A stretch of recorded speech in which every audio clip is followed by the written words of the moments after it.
You got the promotion, and instead of feeling proud, your first thought was that they made a mistake. You finished the project people praised, and somewhere in the back of your mind a voice whispered that you got lucky, and eventually someone is going to notice you do not actually belong here. That voice has a name: imposter syndrome, and it is far more common than the people experiencing it usually realize, sitting quietly behind some of the most capable, accomplished people you know. Today I want to show you where that voice actually comes from, why it almost never tells the truth, and exactly how to start silencing it. One honest habit at a time. Think about the last time you did something well. A presentation that landed, a project that shipped, praise from someone whose opinion matters to you. Notice what happened right after. For a lot of people, the compliment barely lands before the mind starts explaining it away. They were just being nice. The bar was low that day.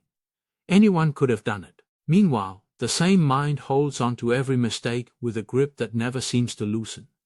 One awkward sentence in a meeting 3 years ago can still make you cringe at 2 in the morning, while 100 moments of real competence quietly slip away, unremembered, because they did not fit the story that you are secretly not good enough. This creates an exhausting private life running underneath your visible one.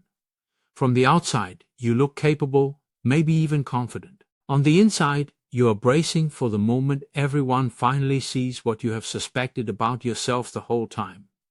That you are somehow faking it, and that the faking is about to be discovered. Here is the first thing worth understanding clearly. Imposter syndrome is not evidence that you are actually unqualified. It is a mismatch between your real competence and your internal sense of that competence, and the two can be wildly different from each other. Researchers who first studied this pattern found it most often in high-achieving people, not in people who were actually underperforming. That detail matters enormously.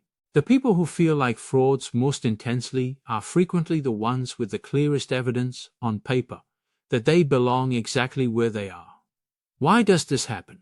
Partly because competence is invisible from the inside. You can see your own effort, your own doubts, your own private struggle to figure things out, but you cannot see anyone else's. So you end up comparing your fully visible insecurity against everyone else's polished external performance, and the comparison is rigged from the start. Here is what makes this so hard to shake off. The inner critic does not sound like an enemy. It sounds like caution. It sounds like humility. It sounds, frankly, like the responsible voice in the room, the one keeping you from getting too comfortable or too arrogant. So when someone suggests silencing it, part of you resists, because it feels like silencing the thing keeping you grounded. But there is a difference between healthy humility and a critic that never once lets you actually enjoy or trust your own success. Humility says you can still grow. The inner critic says you never actually deserved this in the first place. Those are not the same message, even though they can sound remarkably alike in the moment. And the critic is patient. It waits for the exact moments you are most visible, right before a big presentation, right after a promotion, right when praise arrives, because those are the moments its message lands hardest.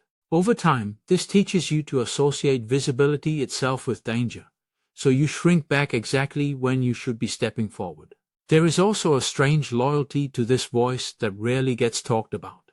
It has been with you longer than almost anyone in your life, narrating your failures, your embarrassments, your near misses, so quieting it can feel oddly like losing a familiar companion, even one that has never actually been kind to you. That familiarity is part of why it survives so long unchallenged.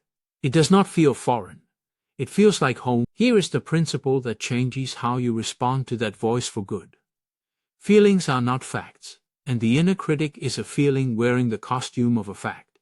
It tells you that you do not belong, with total conviction, but conviction is not the same thing as accuracy.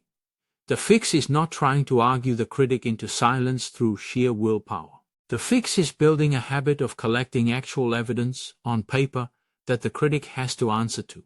Not vague reassurance, specific dated proof. This project you completed. This problem you solved. This person who specifically asked for your help. Once you have a visible record sitting in front of you, the critic's claims start to look exactly like what they are. An old, exaggerated story running on autopilot, completely unsupported by the evidence actually in front of you. So how do you build this in practice without pretending the doubt simply disappears overnight? 4 shifts. First, start a running list called proof and add to it weekly. A finished task, a solved problem, a compliment you almost dismissed. The habit itself matters more than any single entry, because a critic built on years of selective memory needs years of counter-evidence to lose its grip. Second, catch the exact moment you explain away a success, and pause before finishing the sentence. When you hear yourself think that was just luck, stop and ask what skill actually made that luck possible in the first place. There almost always is one. Third, separate the feeling of doubt from the decision in front of you. You do not need to feel fully confident before taking the next step, presenting the idea, applying for the role, raising your hand. Confidence very often arrives after the action, built from the evidence the action produces, not before it. Fourth, say the quiet thing out loud to one trusted person. Naming the feeling, even briefly, breaks its power in a way that keeping it private never does. Almost everyone you say it to responds the same way, with quiet relief, because they have been carrying some version of the exact same voice.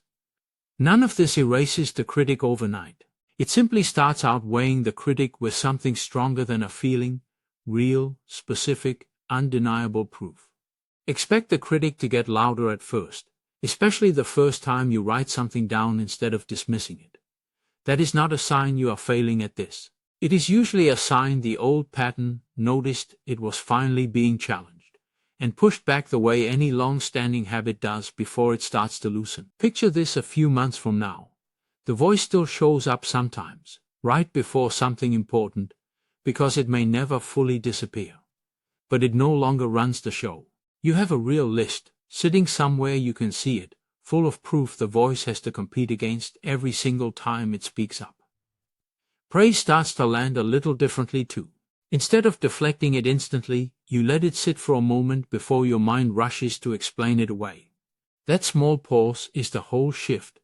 Choosing to actually receive the evidence of your own competence instead of filing it away as an exception.